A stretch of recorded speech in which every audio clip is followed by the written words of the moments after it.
अस्सलामुअलैकुम नाज़रीन, मैं हूं आयशा शाहिद और आप देख रहे हैं PSA डिजिटल न्यूज़ चैनल। आइए नजर डालते हैं आज की ब्रेकिंग न्यूज़।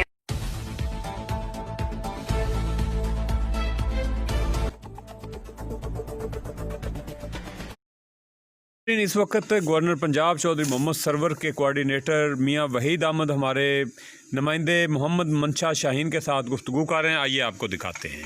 साई ने दुनिया के सामने रख दिया और इनको फिर शर्म नहीं आती।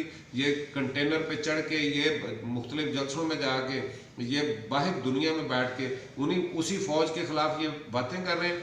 असल मसला इनका वो नहीं है, ये बातें इसलिए कर रहे हैं कि हमें किसी तरह हमारे साथ बात की जाए, लेकिन ये इमरान खान को नहीं जानते। मियां साहब, आज मुश्किल वक्त है पाकिस्तान के ऊपर कोरोना के हवाले से, तो अपोजिशन को चाहिए था कि हुकूमत के साथ, और हुकूमत को चाहिए था अपोजिशन के साथ कंधे से कंधा मिलाकर चलते, और तमाम कौमें जो हैं जब भी किसी भी मुल्क के ऊपर मुश्किलात आती है तो कौमें इकट्ठी हो जाती हैं, लड़ाई झगड़े होते रहते हैं। जब जिंदा इंसान होगा तो लड़ता भी रहेगा।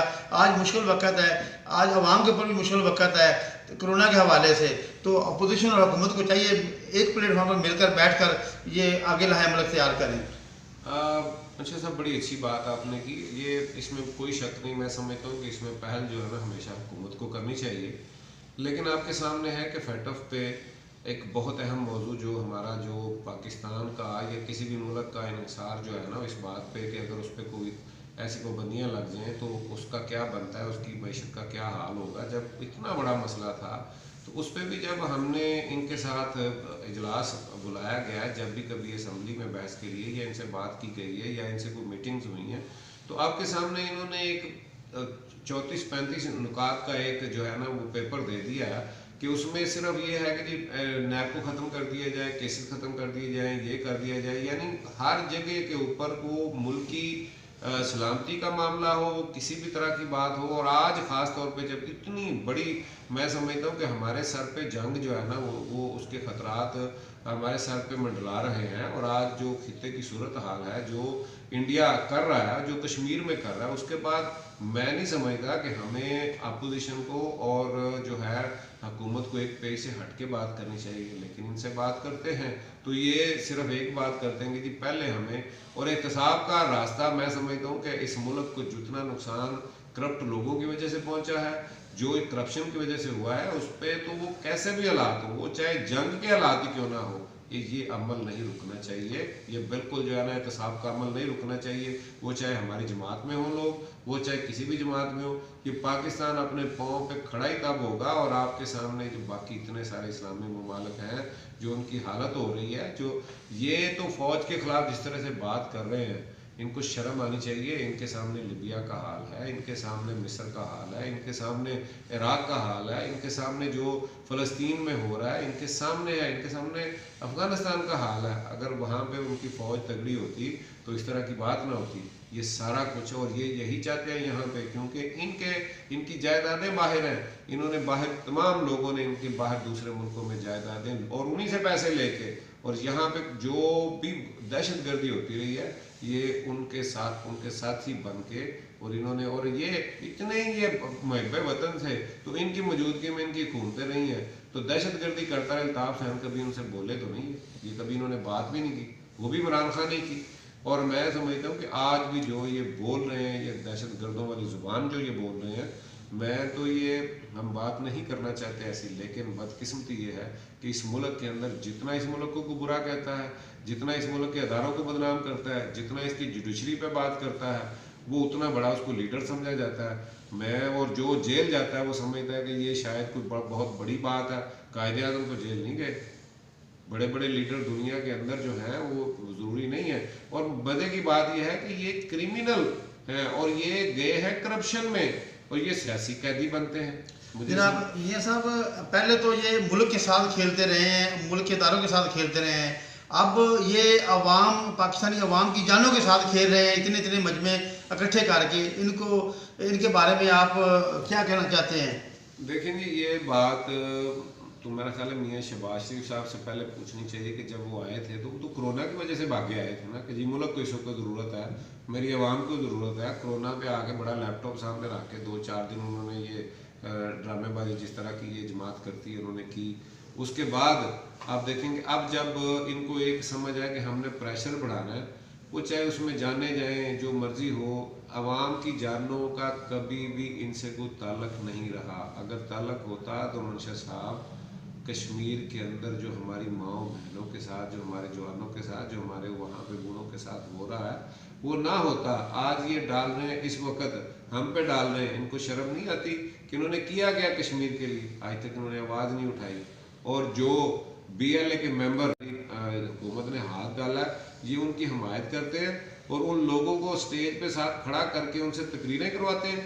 इनको तो इतनी शर्म भी नहीं है कि जो मुल्क के खिलाफ, जो अदारों के खिलाफ, जो फौज के खिलाफ बात करता है, बल्कि अब तो ये खुद कर रहे हैं, हर बात में कर रहे हैं। और फौज की वजह से ये आज किधर खड़े हैं?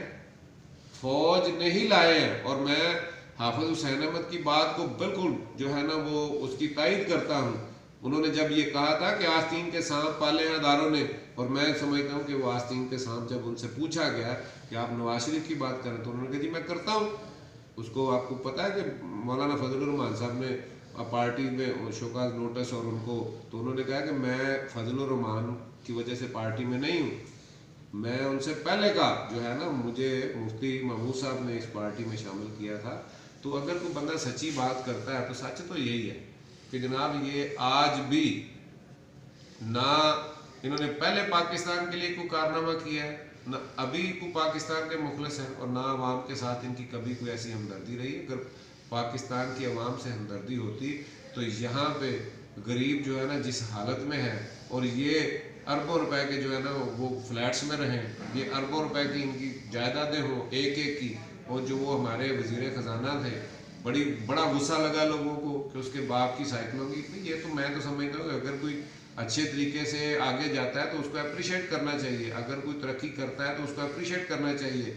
लेकिन सफ़र इतनी जल्दी अरबों खरबों में जाता भी नहीं।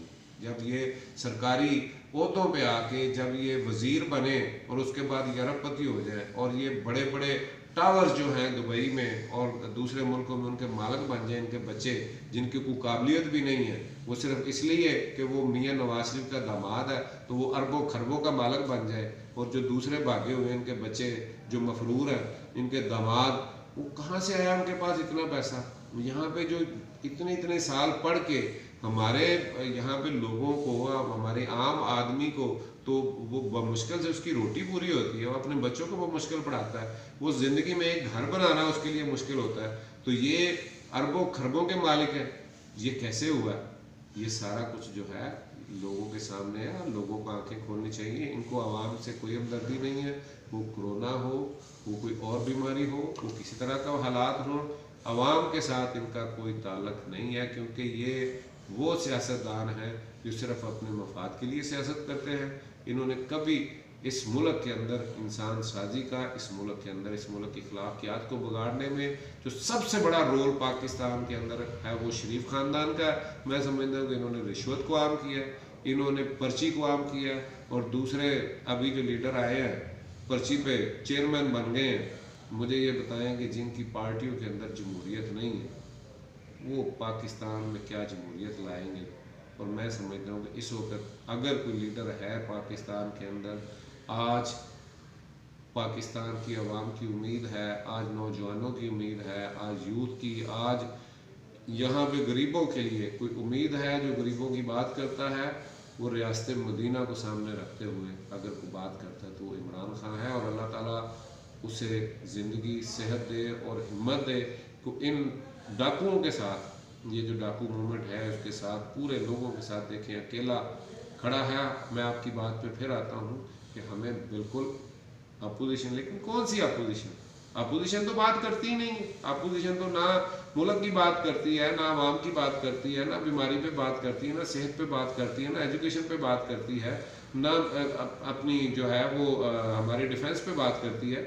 उसकी तो बात ही सिर्फ एक है कि नैब को ख़त्म कर दिया जाए, उसकी तो बात यह है कि हम पे केस ख़त्म कर दिए जाए, उस पर तो बात यह है कि जो उन्होंने अपने दौर में किया है कि यहाँ पे पुलिस के अंदर चोर डाकू भर्ती किए हैं, बदमाश भर्ती किए हैं, उन्होंने जुडिशरी के अंदर जो निज़ाम लेके आए हैं, जिस तरह के लोगों को लेके आते रहे हैं, जो उन्होंने महकमों के अंदर जो चोर है उसको बिठा दिया है। जब से ये आए हैं करप्शन का वो बाजार गर्म है, तो उसके वो तो सिर्फ वो चाहते हैं कि वही निज़ाम हो, गरीब से गरीब तर हो जाए। 2008 से पहले आप देखें स्टील मिल मुनाफे में थी, चली जाती है। मियाँ साहब आते हैं उसको बंद करके 75 करोड़ हर महीने तनख्वाह दे रहे हैं।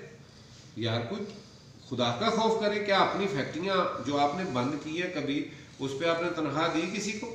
आप उस वक्त लोगों को भी फारग करते हैं और ये होना चाहिए। और यही हाल PIA का है, यही हाल रेलवे में किया है, यही बाकी अदारों में किया है। ये एक प्लानिंग के तहत इस मुल्क को बर्बाद करने के लिए ये गैर मुल्की एजेंडे पे काम कर रहे हैं। जी जनाब, ये थे मियाँ वहीद साहब, कोऑर्डिनेटर गवर्नर पंजाब N123 और कारकुनों की आवाज़। उन्होंने इंटरनेशनल बातें की हैं और हुकूमत के लिए काम की हैं और उन्होंने अपोजिशन पर भी तनकीद की है, जायज़ तनकीद की है कि उन्होंने पहले मुल्क को लूटा है, मुल्क के साथ खेलते रहे हैं, आज अवाम की ज़िंदगियों के साथ खेल रहे हैं। इनको चाहिए था कि वज़ीर आज़म के हाथ मजबूत करते, कहते कि सियासत करते रहेंगे, जब कोरोना ख़त्म हो जाएगा, ज़िंदगी हैं तो सियासत होती रहेगी, ज़िंदगियाँ नहीं हैं तो सियासत नहीं होगी। मैं मंशा शाहीन, लाहौर। तमाम दोस्तों से, पाकिस्तान तहरीक इंसाफ के कारकुनों से और लाहौर के कारकुनों से अपील करता हूं कि कल 12 बजे मियाँ वहीद साहब का ख़ुसूसी इंटरव्यू नशर किया जाएगा और तमाम दोस्त जो हैं फेसबुक के ऊपर और लाइव के यूट्यूब के ऊपर देखें। मैं हूं मंशा शाहीन, PSA चैनल लाहौर।